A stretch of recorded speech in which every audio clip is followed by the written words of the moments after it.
Good morning dear students, आप सभी का स्वागत है आपके अपने यूट्यूब वीडियो चैनल वीर साइन में।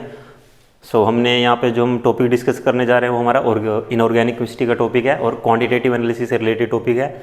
उसमें जनरली जो हम यहाँ पे दो कंसेप्ट हम डिस्कस करेंगे, common ion effect and solubility product. जो हमारे पास एक कॉमन आयन इफेक्ट और सोलबिलिटी प्रोडक्ट है, इन दोनों की इंपॉर्टेंस हमारे क्वालिटेटिव एनालिसिस में भी है और क्वान्टिटेटिव एनालिसिस में है। और ये जो हमारे पास, जैसे हम अगर मैं कहना चाहूँ, जो हमारे पास कंप्लीटनेस ऑफ प्रेसिपिटेशन है, उसमें भी ये फैक्टर्स, ये जो हमारे पास दो कंसेप्ट हैं उसको भी इफेक्ट करते हैं कि हमारे पास जो प्रेसिपिटेशन है किसी का, वो कंप्लीटनेस कितना इजी से होगा या नहीं होगा, वो उसको भी इफेक्ट करते हैं। So today our topic is completeness of common ion effect. जैसे नेम से जस्ट हो रहा है, मीन्स यहाँ पे कोई ना कोई एक आयन कॉमन होगा और उसका वहाँ पे कुछ ना कुछ इफेक्ट होगा। कोई ना कोई एक आयन क्या होगा, कॉमन होगा और उसका वहाँ पे कुछ ना कुछ इफेक्ट होगा। So our topic is common ion effect. Okay, common ion effect में अगर मैं बात करूँ, हमारे पास जैसे इलेक्ट्रोलाइट होते हैं। जब हम इलेक्ट्रोलाइट को सॉल्वेंट में, सोल्यूशन में, वाटर में डिजोल्व करते हैं तो डिसोसिएट हो जाते हैं, उनमें डिसोसिएशन हो जाता है और डिसोसिएशन होने के बाद वो कटायन और एनायन में वहाँ पे ब्रेक हो जाते हैं। जैसे HCl, हमारे पास स्ट्रॉन्ग इलेक्ट्रोलाइट है, HCl को अगर मैं डिजोल्व करता हूँ तो HCl क्या देगा मुझे, H positive plus Cl negative. जो स्ट्रॉन्ग इलेक्ट्रोलाइट होते हैं, जो उसका रिएक्शन का जो प्रोसेस होता है, उसका जो डिसोसिएशन या आयनाइजेशन की बात करें, वो होता है फॉरवर्ड डायरेक्शन में। बट हमारे पास जो वीक इलेक्ट्रोलाइट होते हैं, वो जल्दी वीक इलेक्ट्रोलाइट होने की वजह से उसमें क्या रहता है कि जो डिसोसिएशन होता है वो कंप्लीट नहीं होता। और डिसोसिएशन जब वहाँ पे कंप्लीट नहीं होता तो उस केस में वहाँ पे क्या होता है, वहाँ पे इक्विलिब्रियम एग्जिस्ट करता है। मीन्स जितनी रिएक्शन फॉरवर्ड डायरेक्शन में होती है उतनी रिएक्शन यहाँ पे बैकवर्ड डायरेक्शन में होती है। ये क्या है, कंप्लीटली फॉरवर्ड डायरेक्शन में है। जब हम स्ट्रॉन्ग इलेक्ट्रोलाइट की बात करते हैं, मैं यहाँ पे लिख देता हूँ फॉरवर्ड डायरेक्शन। ओके, तो हाँ, इसमें हमारा क्या कॉमन आयन इफेक्ट में हम क्या करते हैं, हमारे पास जैसे वीक इलेक्ट्रोलाइट है, वीक इलेक्ट्रोलाइट में हमारे पास जनरली कौन से होते हैं, वीक एसिड होते हैं। वीक इलेक्ट्रोलाइट में हमारे पास क्या होगा, वीक इलेक्ट्रोलाइट में हमारे पास क्या होंगे, वीक एसिड होंगे। वीक एसिड में हमारे पास एसिटिक एसिड हो सकता है, एसिटिक एसिड हो सकते हैं हमारे पास। और वीक बेस की अगर मैं बात करूं, वीक बेस में क्या होगा हमारे पास, अमोनियम हाइड्रोक्साइड।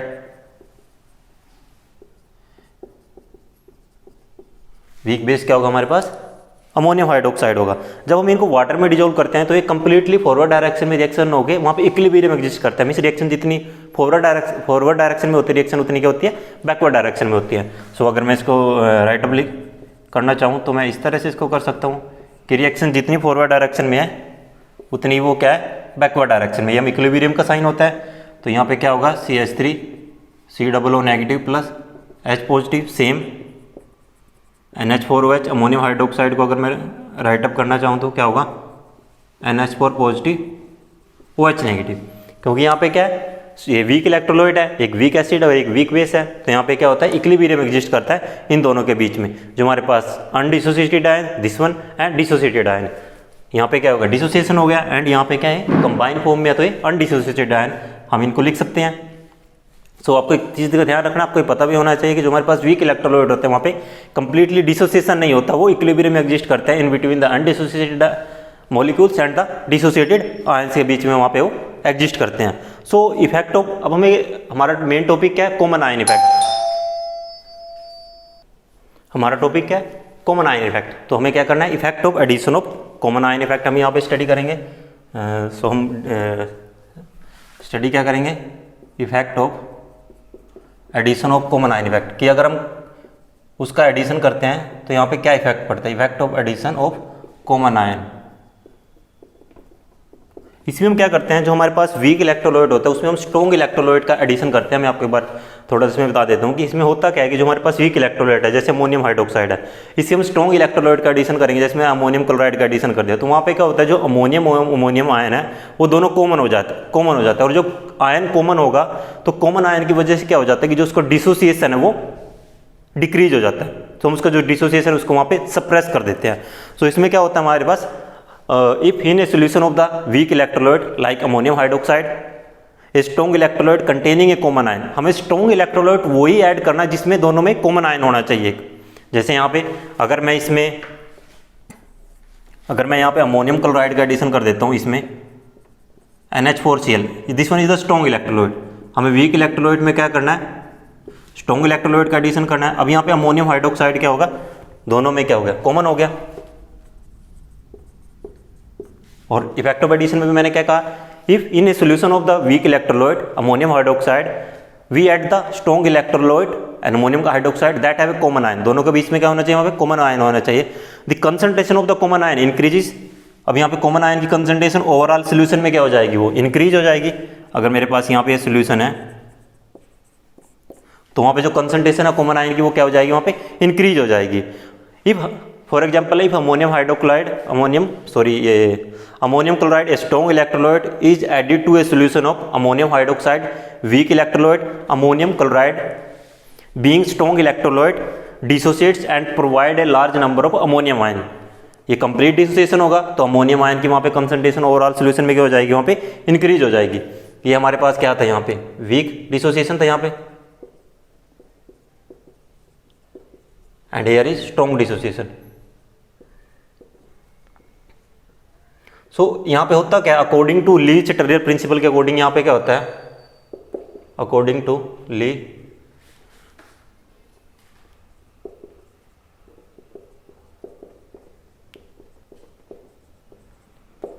उसकी वजह से क्या होता है, जो ये रिएक्शन होती है वो बैकवर्ड डायरेक्शन में शिफ्ट हो जाती है। पहले ही रिएक्शन क्या है, इक्विलिब्रियम एग्जिस्ट कर रही है, लेकिन वहाँ पे रिएक्शन क्या हो जाती है, बैकवर्ड डायरेक्शन में शिफ्ट होने की वजह से जो वहाँ पे हमारे पास प्रेसिपिटेशन है वो क्या हो जाएगा, वहाँ पे इंक्रीज हो जाएगा। क्योंकि अमोनियम आयन से वो ब्रेक होगा तो प्रेसिपिटेशन क्या होगा, कम होगा। और जब वो दोबारा जो आयन्स आपस में अगर वो एक दूसरे के साथ कंबाइन हो जाएंगे तो वहाँ पे प्रेसिपिटेशन क्या हो जाएगा, इंक्रीज हो जाएगा। So according to Le Chatelier principle the increase in concentration of ammonium ion, the increase in concentration of ammonium ion from ammonium chloride, the equilibrium of dissociation of ammonium hydroxide, the equilibrium of dissociation of ammonium hydroxide gets shifted towards the left। वो क्या हो जाएगा, left side में shift हो जाएगा। ये किस side में शिफ्ट हो जाएगा, इस साइड में शिफ्ट हो जाएगा, लेफ्ट साइड में। जो इक्विलिब्रियम है, जो इक्विलिब्रियम वो क्या होगा, लेफ्ट साइड में वहाँ पे शिफ्ट हो जाएगा according to Le Chatelier principle. And the dissociation of ammonium hydroxide is suppressed. So इसका जो डिसोसिएशन होगा वो क्या हो जाएगा, सप्रेस हो जाएगा। मैंने भी क्या कहा कि हम कोई भी कॉमन आयन ऐड करते हैं, सिर्फ कॉमन आयन का ऐड करने का हमारा मेन मोटिव क्या होता है कि जो हम उसको वहाँ पे प्रेसिपिटेशन है वो इंक्रीज करना चाहते हैं। ये पहले क्या, मेरे पास कोई भी सपोज करो वाटर है, मैंने इसमें अमोनियम हाइड्रोक्साइड डाला, अमोनियम हाइड्रोक्साइड डालने के बाद उसमें क्या हो जाएगा, वो डिसोसिएट हो जाएगा, फिर उसमें सोल्यूबल हो जाएगा। लेकिन अगर उसमें अमोनियम क्लोराइड डाल देता हूँ तो अमोनियम क्लोराइड के डालने से क्या होगा, अमोनियम आयन की कंसंट्रेशन इंक्रीज हो जाएगी। और जब एक पर्टिकुलर आयन की कंसंट्रेशन इंक्रीज हो जाएगी तो अमोनियम और जो हाइड्रोक्साइड आयन है वो एक दूसरे के साथ क्या हो जाएंगे, कंबाइन होना स्टार्ट हो जाएंगे। और कंबाइन होने के बाद दोबारा वो मुझे वहाँ पे प्रेसिपिटेट देंगे, वो वहाँ पे सॉलिड फॉर्म में आ जाएगा। So according to Lee Chittier principle, the increase in concentration of ammonium from ammonium chloride, the equilibrium of dissociation of ammonium hydroxide shift to the left hand side, and thus the dissociation of ammonium hydroxide is suppressed। ये हम कह सकते हैं the degree of dissociation, ध्यान से सुनना, the degree of dissociation of weak electrolyte can be suppressed by the addition of a strong electrolyte having the common ion। The degree of dissociation of a weak electrolyte can be suppressed by the addition of a strong electrolyte having the common ion। उसके पास वो common ion होना चाहिए, तो हम उसको कह सकते हैं कि जो उसका हम डिग्री ऑफ डिसोसिएशन है उसको हम सप्रेस करेंगे। और जब डिग्री ऑफ डिसोसिएशन सप्रेस होगा तो जो वहाँ पे उसकी प्रेसिपिटेशन है वो क्या हो जाएगी, वहाँ पे इंक्रीज हो जाएगी। इसी को हम बोलते हैं common ion effect. This is called common ion effect. इसको हम क्या बोलते हैं, कॉमन आयन इफेक्ट। ओके, अब यहाँ पे हमारे पास कुछ पॉइंट्स हैं। फर्स्ट पॉइंट क्या है कि the intrinsic property of the common ion is independent, the intrinsic property of each ionic species is independent of the source. Of the source means जो यहाँ पे अमोनियम आया है वो अमोनियम क्लोराइड से आए, वो किससे आए, अमोनियम क्लोराइड से आए, अमोनियम हाइड्रोक्साइड से आए, उसको हम डिस्टिंग्विश नहीं कर सकते। मीन्स जो इसकी इंट्रिंसिक प्रॉपर्टी, जो इसकी इंटरनल प्रॉपर्टी है वो सेम है। ये नहीं कि जो अमोनियम हाइड्रोक्साइड से अमोनियम आयन आया उसकी प्रॉपर्टीज अलग है और जो अमोनियम क्लोराइड से अमोनियम आयन आया उसकी प्रॉपर्टीज अलग है, नहीं, ऐसा नहीं होगा। सो यहाँ पे जो मेरा पॉइंट है वो क्या है, the intrinsic property of the intrinsic property of each ionic species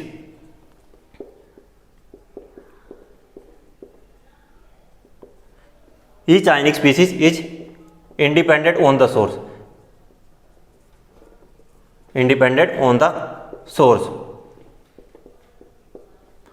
so I think आपको ये क्लियर हो गया कि इंट्रिंसिक प्रॉपर्टी का मींस क्या है कि हमारे पास सोर्स क्या है, इट डजंट मैटर। यहाँ पे अमोनियम हाइड्रोक्साइड, यहाँ पे अमोनियम क्लोराइड है, बट जो अमोनियम आयन है उसकी इंट्रिंसिक प्रॉपर्टी सेम है। तो इसमें क्या the equilibrium involving dissociation of ammonium hydroxide into ammonium ion and hydroxide ion whether obtained from dissociation of, ये क्या कह रहा है कि the equilibrium involving dissociation of ammonium hydroxide ion the obtained ammonium ion whether it is obtained from ammonium hydroxide और whether it is obtained from ammonium chloride, वो ammonium hydroxide से मिले या अमोनियम क्लोराइड से मिले, लेकिन जो अमोनियम की जो प्रॉपर्टीज है वो सेम है। सो मैंने यहाँ पे क्या लिखा है, the intrinsic properties independent on the source, वो सोर्स पे इंडिपेंडेंट रहेगी, वो सोर्स पे डिपेंड नहीं करेगी। H पॉजिटिव या H पॉजिटिव वो कहीं से मिले, उसकी कंसंट्रेशन कम ज़्यादा हो सकती है सोल्यूशन में, but H positive is H positive, वो हमें कहीं से भी मिले, जो उसकी इंट्रिंसिक प्रॉपर्टी है वो चेंज नहीं होगी। सेकंड पॉइंट क्या है, द एक्स्ट्रा आयंस। सेकंड की अगर मैं बात करूं, क्या extra ion, extra ions like chloride negative. अब यहां पे क्या है, क्लोरीन क्या है, एक्स्ट्रा आयन है, अमोनियम हाइड्रोक्साइड दोबारा कंबाइन होकर क्या हो जाएंगे, जब उसका डिग्री ऑफ डिसोसिएशन सप्रेस होगा दोबारा वो मुझे अमोनियम हाइड्रोक्साइड देंगे, बट क्लोरीन आयन जो एक्स्ट्रा आयंस है, the extra ions Cl negative from ammonium chloride has almost no effect on the system, has no effect on the system as they are not involve equilibrium, वो equilibrium में involve ही नहीं हो रहे कहीं। Equilibrium में कौन इन्वॉल्व हो रहा है, अमोनियम हाइड्रोक्साइड में जो ammonium ion plus hydroxide ion है वो तो इक्विलिब्रियम में इन्वॉल्व ही नहीं हो रहा। अगर वो इक्विलिब्रियम में इन्वॉल्व नहीं हो रहा तो इक्विलिब्रियम को वो इफेक्ट नहीं करेगा। और अमोनियम आयन भी इक्विलिब्रियम में इसलिए अमोनियम आयन भी इक्विलिब्रियम को इसलिए इफेक्ट कर रहा है क्योंकि अमोनियम आयन में हम डिस्टिंग्विश नहीं कर सकते, we can not distinguish in between the ammonium ion कि whether it is obtained from ammonium hydroxide, whether it is obtained from ammonium chloride, but Cl negative can be easily distinguish because it is only a single type of, क्योंकि यहाँ पे हमारे पास Cl negative सिर्फ एक ही है जो हमें ammonium chloride से मिला है। So the extra ion Cl negative from ammonium chloride has no extra effect on the equilibrium because Cl negative is not involve in the equilibrium, वो इक्विलिब्रियम में कहीं पे भी इन्वॉल्व नहीं हो रहा है, इक्विलिब्रियम में सिर्फ आप कहें तो आयंस इन्वॉल्व हो रहे हैं। Okay, however the extra ion do have very small effect on interionic attraction, कि जो Cl नेगेटिव है वो अमोनियम हाइड्रोक्साइड के बीच में जो इंटरआयनिक अट्रैक्शन होने की वजह से जो अमोनियम हाइड्रोक्साइड हमें मिल रहा है और जो डिग्री ऑफ डिसोसिएशन उसका सप्रेस कर रहा है वो कहीं ना कहीं लिटिल बिट उसको इफेक्ट कर सकता है, वो कहीं ना कहीं थोड़ा बहुत इसके कि अमोनियम Cl के साथ थोड़ा बहुत इंटरेक्शन करके लिटिल बिट इफेक्ट कर सकता है, बट उसका मेजर इफेक्ट वहाँ पे नहीं होता। So this is the common ion effect. इसकी कुछ इंपॉर्टेंस की अगर मैं बात करूँ, इंपॉर्टेंस में से मैं आपको बता चुका हूँ। इंपॉर्टेंस की अगर मैं बात करूँ इसकी, यहाँ पे हम यहाँ पे लिख लेते हैं इंपॉर्टेंस। एक तो हम इसको क्वालिटेटिव एनालिसिस क्वालिटेटिव एनालिसिस में हम क्या करते हैं, एसिड रेडिकल और बेसिक रेडिकल को डिटेक्ट करते हैं। एसिड रेडिकल, एसिड और बेसिक मैं साथ में लिख देता हूं। मिस कैटायन और अनायन को हम वहां पे डिटेक्ट करते हैं, मेटल कैटायन और जो हमारे पास बेस है। अब यहाँ पे क्या होता है, देखो कॉमन आयन इफेक्ट का फंक्शन क्या है, हम डिग्री ऑफ डिसोसिएशन को सप्रेस करके प्रेसिपिटेशन को इंक्रीज कर रहे हैं। जब हम एसिड रेडिकल या बेसिक रेडिकल या कैटायन और अनायन को डिटेक्ट करते हैं क्वालिटेटिव एनालिसिस में, तो हमें वहाँ पे प्रेसिपिटेट चाहिए होते हैं। तो वहाँ पे क्या करते हैं, जनरली कॉमन आयन का एडिशन करते हैं और कॉमन आयन का एडिशन करके हम प्रेसिपिटेशन की जो अमाउंट है उसको बढ़ाते हैं ताकि हम उस पर जो हमारे फर्दर टेस्ट है वो परफॉर्म करा सके। So in qualitative analysis of cation by the addition of an appropriate amount of strong electrolyte having common ion the dissociation of a weak electrolyte is suppressed to the desired extent. मैं जितना भी चाहूँ उसको suppress कर सकता हूँ कि मैं अपनी जो प्रेसिपिटेट की जो अमाउंट है उसको बढ़ा सकूँ वहाँ पे।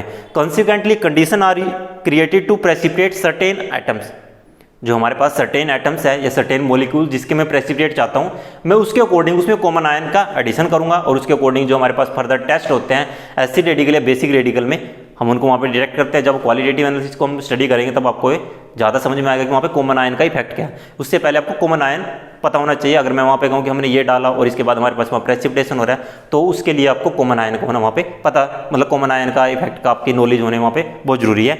सो ये तो था क्वालिटेटिव एनालिसिस में। क्वांटिटेटिव एनालिसिस में अगर मैं बात करूँ, क्वांटिटेटिव एनालिसिस,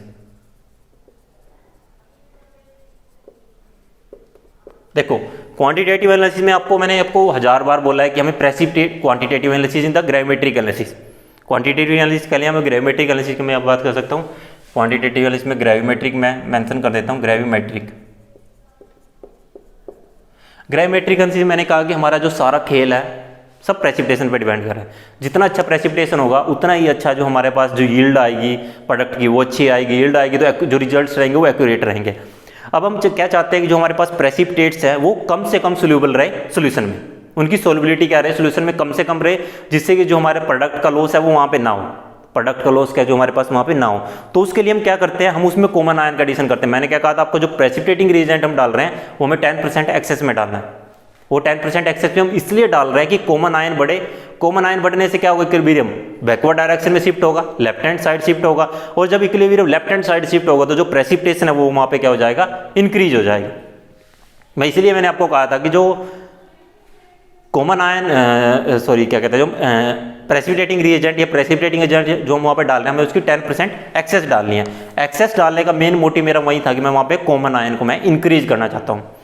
सो इसमें क्या है कि gravimetric precipitate has some slight solubility in the precipitating medium. आपको पता है कि जो प्रेसिपिटेट्स होते हैं उनकी सोलबिलिटी रहती है। If the solubility is not very low then this method can not be use for gravimetric estimation. अगर उनकी सोलबिलिटी नहीं लो है, अगर सोलबिलिटी ज़्यादा है तो वो सोल्यूबल हो जाएंगे, प्रेसिपिटेट ही खत्म हो जाएंगे, हम करेंगे क्या, कुछ भी नहीं। समझ रहे हो ना बात को। तो प्रेसिपिटेट की हमें सोलबिलिटी को क्या करना पड़ता है, वहाँ पे लो करना पड़ता है। This solubility of A precipitate can be decrease by the use of common ion effect. वही बात आ गई कि जो सोलबिलिटी ऑफ द प्रेसिपिटेट है उसको हम डिक्रीज कर सकते हैं with the help of common ion. In the determination of Ag positive as AgCl a chloride ion is added to the solution of silver salt. हम क्या करते हैं, AgCl में Ag पॉजिटिव होता है जो हमारे पास, उसमें Cl नेगेटिव का एडिशन करते हैं। Cl नेगेटिव का एडिशन होने से वहाँ पे क्या हमारे पास क्या बनता है, AgCl बनता है। If exactly equivalent amount of Cl is added then the resulting saturated solution of AgCl will contain 0.015 gram per litre of AgCl in aqueous medium.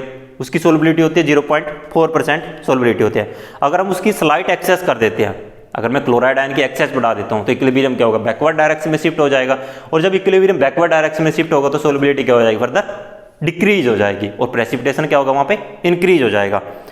सो इसमें क्या कि however if a slight excess of Cl negative is added during precipitation then the solubility of AgCl is reduce to, पहले कितनी थी 0.04%, और अब कितनी reduce हो जाएगी 0.04%। इतनी ज़्यादा रिड्यूस हो जाएगी अगर मैं सिर्फ 10% एक्सेस कर देता हूँ कॉमन आयन की, Cl नेगेटिव अगर मैं वहाँ पे 10% कर देता हूँ। So therefore a very accurate estimation of Ag positive is accomplished if a slight excess of Cl negative is added during the precipitation. This is how the numerical example, numerical जो process है can be calculated. So इसमें क्या है कि जब मैं Cl negative की slight excess कर रहा हूँ तो स्लाइट एक्सेस करने से क्या होगा, जो मेरे पास सोलबिलिटी है वो कितनी चेंज हो रही है, 0.04 से 0.004 वो वहाँ पे क्या हो जाएगी, चेंज हो जाएगी। सो ये था हमारे पास common ion effect. Common ion effect की एप्लीकेशंस आपने अच्छे से देखी कि क्वालिटेटिव एनालिसिस में और क्वांटिटेटिव एनालिसिस में हम क्या करते हैं, इस दोनों की जो एप्लीकेशन है उनका हम यहाँ पे डिस्कशन करते हैं कि क्वालिटेटिव एनालिसिस में क्या होता है और क्वांटिटेटिव एनालिसिस में हमारे पास क्या होता है। लेकिन जो कॉमन आयन इफेक्ट एक अच्छा कंसेप्ट है क्वालिटेटिव एनालिसिस के पॉइंट ऑफ व्यू से भी एंड क्वांटिटेटिव एनालिसिस या ग्रामेट्रिक एनालिसिस के पॉइंट ऑफ व्यू से। सो आई होप ये आपको समझ में आया होगा। सो अगर आपका फिर भी कोई डाउट रहता है आप मुझसे पूछ सकते हो। So thank you for watching the video.